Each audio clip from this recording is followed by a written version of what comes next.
రాజంపేట పట్టణంలోని టీడీపీ నాయకుడు మేడా విజయశేఖర్ రెడ్డి తన కార్యాలయంలో పాత్రికేయుల సమావేశం నిర్వహించారు. ఈ సందర్భంగా ఆయన మాట్లాడుతూ చేతగాని నాయకుడు మేడా మల్లికార్జున్ రెడ్డికి టికెట్ కేటాయించడం వైసీపీకి సిగ్గుచేటు కాదా అని రాజంపేట నియోజకవర్గం టీడీపీ నాయకులు మేడా విజయశేఖర్ రెడ్డి ప్రశ్నించారు. నిన్నటి రోజు ఈ రాజంపేట రాజకీయాల్లో నిజంగా ఒక దుర్దినం. అందరూ ఊహించినట్టుగానే, అందరూ అనుకున్నట్టుగానే వైసీపీ అధినాయకుడు డబ్బు సంచులకు అమ్ముడు పోయి తైలాలకు తలొగ్గి నిన్నటి రోజున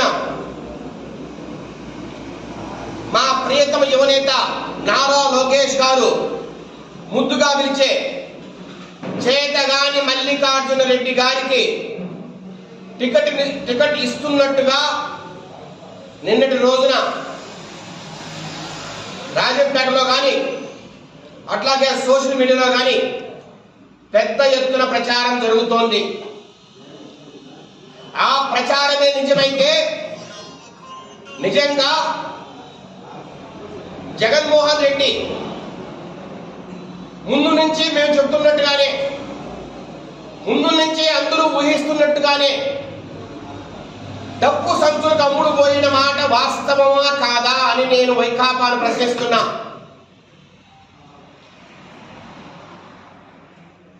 ఈ చేతగాని మల్లికార్జున్ రెడ్డి ఈ రాజంపేటకి ఏమి చేశాడో, ఏం వరగబెట్టాడని మీరు టికెట్ ఇస్తున్నారో మాకు అర్థం కావట్లే.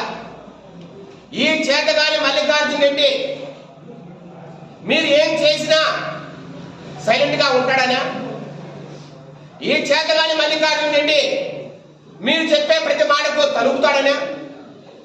ఈ చేతగాని మల్లికార్జున్ రెడ్డి రాజంపేటకి ఎంత అన్యాయం జరిగినా మిమ్మల్ని ఎదిరించరనా? ఈ చేతగాని మల్లికార్జున్ రెడ్డి ఒక్క రూపాయి మీరు అభివృద్ధికి డబ్బులు ఇవ్వకపోయినా రాజంపేటను అసలు ఈ రాష్ట్ర పటంలో ఉందా లేదా అనే అనుమానం కలిగేంతగా మీరు ప్రవర్తిస్తున్నా ఈయనేమి మీ గురించి నెగిటివ్ గా మాట్లాడానా? దేనికోసం ఈ రోజు ఈ చేతగాని మల్లికార్జున్ రెడ్డి గారికి మీరు టికెట్ ఇస్తున్నారో సమాధానం రాజంపేట ప్రజలకు చెప్పి తీరాలని కూడా ఈ సందర్భంగా మేము డిమాండ్ చేస్తున్నాం. అందుకే అంటున్నా, ఈ రాజంపేట రాజకీయాల్లో నిన్న ఒక చీకటి రోజు. ఆయన ఈ మధ్య కాలంలో ఒక 2 రోజుల కిందట ఒంటిమిట్టలో ఒక సమావేశంలో కొన్ని మాట్లాడారు. ఏదో నిధులు లేవని, డబ్బులు లేవట గవర్నమెంట్ దగ్గర. 11 లక్షల కోట్ల రూపాయలు అప్పు తెచ్చిన మాట వాస్తవం కాదా? అక్కడ చేయగలిగిన ఇదే ప్రభుత్వం, అక్కడ డబ్బులు ఖర్చు పెట్టగలిగిన ఇదే ప్రభుత్వం రాజంపేటలో ఎందుకు డబ్బులు ఖర్చు పెట్టట్లేదో మీరు సమాధానం చెప్పి తీరాలా మిస్టర్ మల్లికార్జున్ రెడ్డి గారు. రెండవది, మీరు అంటున్నారు మేము ఖర్చు పెట్టలేకపోయాం, ఈసారి వస్తే మళ్ళా ఖర్చు పెడతామంటున్నారు. నేను ఒకటే సూటిగా అడుగుతున్నా, ఇప్పటికే దివాలా తీసిన రాష్ట్ర ప్రభుత్వం, ఇప్పటికే 11 లక్షల కోట్ల రూపాయలు అప్పు తెచ్చిన ఈ రాష్ట్ర ప్రభుత్వం రేపు మళ్ళీ గెలిస్తే, ఒకవేళ మీ అదృష్టం ఉండి మీరు గెలిస్తే, ఈ వైకాపా ప్రభుత్వం మళ్ళీ వస్తే అసలు పథకాలు నడపడానికే మీ దగ్గర డబ్బులు లేక మీరు ఇబ్బంది పడే పరిస్థితుల్లో మీరు రాజంపేటను ఏ రకంగా అభివృద్ధి చేస్తారో మాకు సమాధానం చెప్పి తీరాలి. ఈ 5 సంవత్సరాల్లో మేమేం చేయలేకపోయాం, కానీ వచ్చే 5 సంవత్సరాల్లో మేమేదో ఒరగబెడతామని మీరు మాట్లాడుతున్నారే. 11 లక్షల కోట్ల రూపాయలు అప్పున్న ఈ ప్రభుత్వం రేపు పథకాలే ముందుకు తీసుకోవాలనే పరిస్థితుల్లో రాజంపేటకి ఏ రకంగా మీరు అభివృద్ధి చేస్తారు? అన్నమయ్య డ్యాం కొట్టుకుపోయి నిర్వాసితులు ఈరోజు గుడారాల్లో నివసిస్తుంటే వారికి ఇల్లులు కట్టలేని ఈ ప్రభుత్వం రేపు మీరు మళ్ళా గెలిస్తే ఏ రకమైన అభివృద్ధి అక్కడ చేస్తారో మాకు సమాధానం చెప్పి తీరాలి. ఎట్లా మిమ్మల్ని ప్రజలు నమ్మాలి? మీరు ఈ జిల్లా కేంద్రాన్ని రాయచోటి తరలించినప్పుడు మెడికల్ కాలేజీని, మనకు రావాల్సిన మెడికల్ కాలేజీని మదనపల్లికి తీసుకెళ్ళినప్పుడు ఏ రోజు మీరు ఈ రాష్ట్ర ప్రభుత్వంతో ఫైట్ చేయలేకపోయారే? మిమ్మల్ని ఊరికే వదులుతుందా? ఆ భావాగ్ని, ఆ స్వాభిమానం నుంచి వచ్చిన ఆక్రందనలు, ప్రజలు మాట్లాడే మాటలు, అట్లాగే డ్యామ్ తెగిపోయి మొత్తం విషాదంలో ఉన్న ఆ ప్రజల కన్నీటి ప్రవాహాలు మొత్తం కార్చించాయి.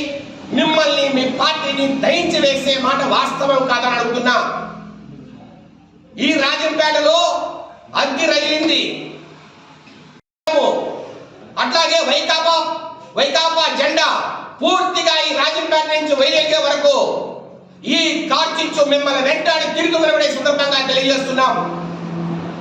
కొంతమంది మాట్లాడుతున్నారు, మీరేదో సౌమ్యులని, మీరేదో మంచోళ్ళని, మీరేదో తెలుగుదేశం పార్టీ జనాలని.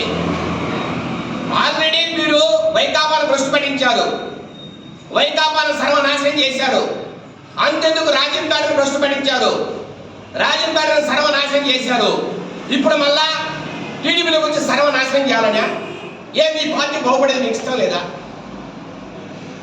ఇలాంటి ప్రకటనలు కావచ్చు, ఇలాంటి పరిస్థితులు కావచ్చు, ఇలాంటి విషయాలను నేను కొన్ని వింటానని కూడా ఇప్పుడు ఊహించలా, కానీ కొన్ని జరిగాయి.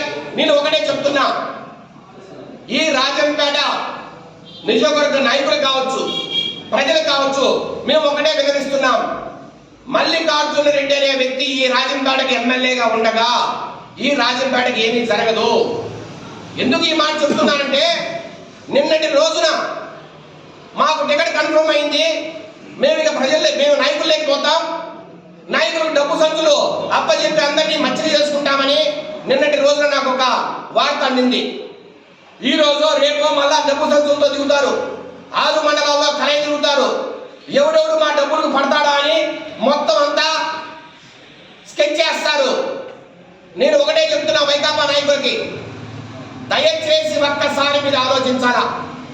ఈ 5 సంవత్సరాల్లో ఈ వైకాపా పార్టీని, వైకాపా ప్రభుత్వం తరపున రాజంపేటకు జరగాల్సిన మంచిని భ్రష్టు పట్టించిన మాట వాస్తవం కాదా?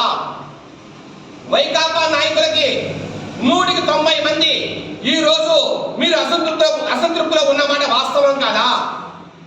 ఇలాంటి పరిస్థితుల్లో మీ చేతికి ఒక డబ్బు సంచిచ్చి మిమ్మల్ని మంచిగా చేసుకుని ఎలక్షన్ చేయించుకుంటే మళ్ళా 5 సంవత్సరాల మాది అనే ఒక తాపత్రయంలో ఉన్న మేడా మల్లికార్జునుల మాట దయచేసి వినొద్దని కూడా ఈ సందర్భంగా మేము వేడుకుంటున్నాం.